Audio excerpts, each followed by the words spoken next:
Hey there, everybody. Gen X Man back with another video for Tabletop Tuesday. I've got a good one for you all today. Now, as y'all know, I grew up in the middle of nowhere, rural West Virginia, and I had to improvise for a lot of things. Premier amongst those improvisations was that I was not going to be able to get all the shiny, fancy, official merchandise for many a game, television show, movie, etc.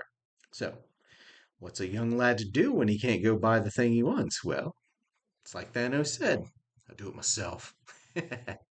This started simple. I wanted Transformers. My parents weren't going to buy me all of them. Plus, the official figures were freaking huge, and it made it darn hard to play with them. My first attempt was to get the Sunday paper and Sears catalogs after mom and dad were done with them. And then I'd simply cut out the pictures for the items, and voila, I had Transformers. The good thing, they were now much more reasonable size to play with. And you could even, I would crumple them up to show battle damage. My dad always got a kick out of that. The bad thing was there was no uniform scale. It made pitch battles a little wonky, and your immersion is straight out the window. So the next step was to simply draw them myself, color them with matching markers, and cut them out. And we're talking, notebook paper. So, however, this led to some really flat and frankly amateurish action figures. They were not that great. I think I'm slightly better drawing now. Opinions differ. I never did find a solution. I grew up. I got into other things. Forgot about them. Well, then I meet my old lady. I got her hooked on RPGs, especially D&D, where we would play often enough in the World of Warcraft universe. We had custom minis from Hero Forge, more on them in a minute, but we had no maps. I had a few of the tiles WotC had put out, some other things cobbled together, like, from Hero Quest, but Azeroth is a very specific setting, and we wanted very specific terrain, especially for Alterac Valley. Now, my wife, being much smarter than me, took my early childhood concept of do it yourself and ran with it.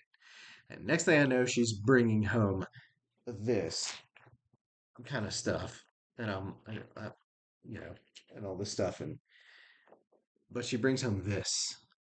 Let's see here. There we go. And I said, "How on earth did you do that?" Well, she had taken a picture from the internet of Alterac Valley, the terrain, put it in paint, and designed a grid over it, and hit print. And she took page laminations, a sticky kind, and whoop, we had a map. And check it out. It's even two-sided. That's Fellwood, if you're curious. Moving on. These first efforts were pretty flimsy, as you can see. If you lay it on a table, it don't mean nothing, but still. Um, but good gracious, they did get the job done. Scale was fine. No, you don't need to measure out a box to the last millimeter to play on a map, unless you're just dying to. As long as it's more or less evenly spaced, that's all that matters. Don't sweat the details. So next, I had the idea, tape these things onto something sturdy, like a piece of cardboard box. Ta-da! See, nice and thick. Which is free, mind you, if you order anything at all online. And just check how sturdy it is. Yeah, we got Stranglethorn Vale on one side, and we got Barons on the other. So here we are making these sweet freaking maps, and it's running us not a dime, really.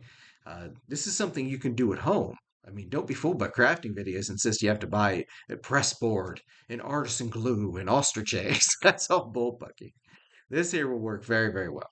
I know because we do it all the time. Still, the old lady had ambitions of which I was entirely ignorant. It started with her ordering stuff off Amazon. That train stuff I showed, right? You got this moss and you got this stuff, bushes and trees and such. Most of it's for model train sets, but I was still in the dark what she was ultimately up to. I just assumed she's going to toss stuff on our existing maps for greater depth and realism, and it's like, okay. I had no idea. Uh, Enter our first effort. Oh boy.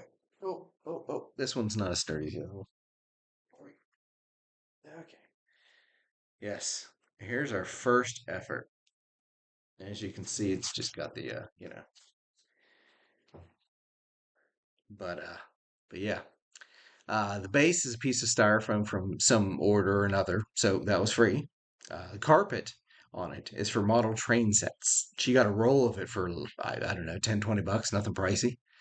But yeah, you see the grid on it? That's string. Just plain Jane string. We measured it, taped it down, glued it down, and placed all these bushes and trees she'd ordered all over the place. It took maybe a couple hours, but it was a labor of love. We were out less than $50. Try getting something like that pre-made for that price tag. Plus, we had leftover supplies, which led to number two. This. This right here is the kind of map I never even dreamed of. All my decades of gaming, it just never occurred to me. And just look at that. Take it in. Look how sturdy it is. Don't bend. But yeah.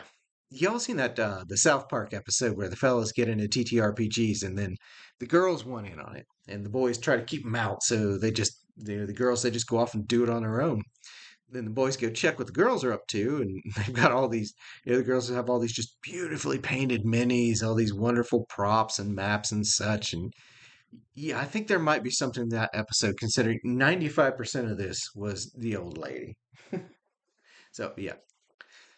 But yeah, that air map was made for our custom campaign where we took our existing World of Warcraft characters and just juxtaposed them into various kinds of other worlds and timelines and realities.